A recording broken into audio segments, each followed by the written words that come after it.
It's Future Champs Chronicles, and today we're talking about Zaquin Moses. He's a super featherweight, 6-0. He's 20 years old and he's from New York, New Jersey. And if boxing is genetic, then this guy's got talent, because his cousin is Shakur Stevenson. So that tells us a lot already. He trains with him. He's also coached by his coach, which is Raymond Ford. So that's also another good sign, because he's an excellent trainer. And he must be talented because he's been snapped up by Uncle Eddie Hearn. So he signed with Matchroom Promotions, which is a good coup for them. Definitely investing in future talent. And that's why I'm talking about him, because I think he is going to be a generational great. So he had a standout amateur career. He's a 3-time national champion in the US, and he holds a win over Kermel Martin with only 16 fights in. So I think, look, amateurs, you win and you learn. You know, it's not really about losses unless you only lose. Then I think you're on your bike. But yeah, I think with that few fights to beat someone of that talent, you know, he's definitely expressed himself there. His only kind of significant loss is against a guy called Troy Nash Jr., who's also another name to look out for. But yeah, we'll park him for now, because we're talking about Zaybop, who he's affectionately named Zaybop. So yeah, he's 6-0 now, and as a super featherweight, he's really tall. He's about 5'9". So you know, we could definitely see him going into the lightweight and super lightweight divisions in the future, much like his cousin. And who knows from there? I mean, he's tall enough to go further beyond that as well.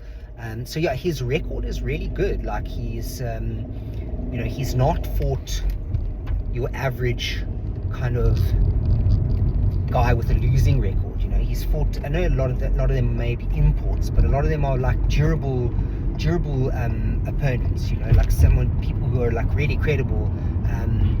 And the other thing that really stands out for me is that he's fought on big stages, you know. So he's fought 3 times on Jerome Ennis's undercard. So, you know, that's obviously the Matchroom connection at the time.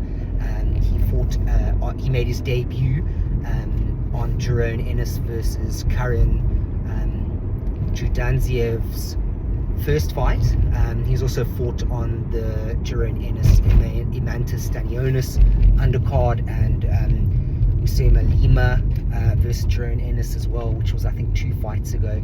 And then he just recently, his last outing in January was against Raymond Murataya versus Andy Cruz. So, you know, then that kind of upset victory for Raymond Murataya. So yeah, he's no stranger. I mean, it's not like he's fighting on small hall cards or in gyms or in clubs and, you know, really small venues. Like, he's fighting in arenas, so maybe they're not full at the time, but people are starting to get to know him, which is really great.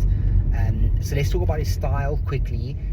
He's southpaw, and he's only got a 50% KO ratio, so he's not like putting guys away. He's proving that he can box, and he boxes beautifully. He's really talented, I think, which goes without saying, because yeah, obviously I've, like, you know, outlined him as one to watch as a generational talent. But what's really stands out for me is, as a southpaw, he's got, you know, a really beautiful jab, like much like Shakur Stevenson. I mean, it's a real piston. It's like he whips it out.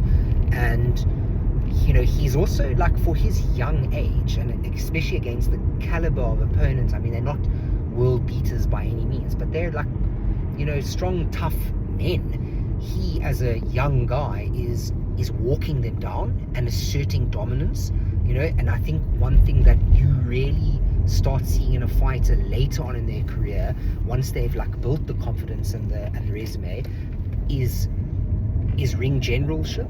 But as a young age, the only way you can really show ring generalship is if you've got the goods to back it up, if you've got the strength and the technique, and you can box well on the front foot.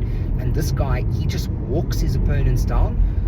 So yeah, it's, you know, it's definitely something that you don't see often in such young guys' careers. So look, I'm definitely excited about the prospect of Zaquin Moses. I'd love to see him ignite old amateur rivalries in the pro ranks, you know. So there's Kamal Martin Jr., there's Troy Nash Jr., you know, there's a couple of other opportunities out there. So yeah, let me know your thoughts. You know, if you've heard of him before, I'd love to get your opinion on him in the comments section. If you like the video and like the channel, please subscribe for more content. And yeah, have a great day further.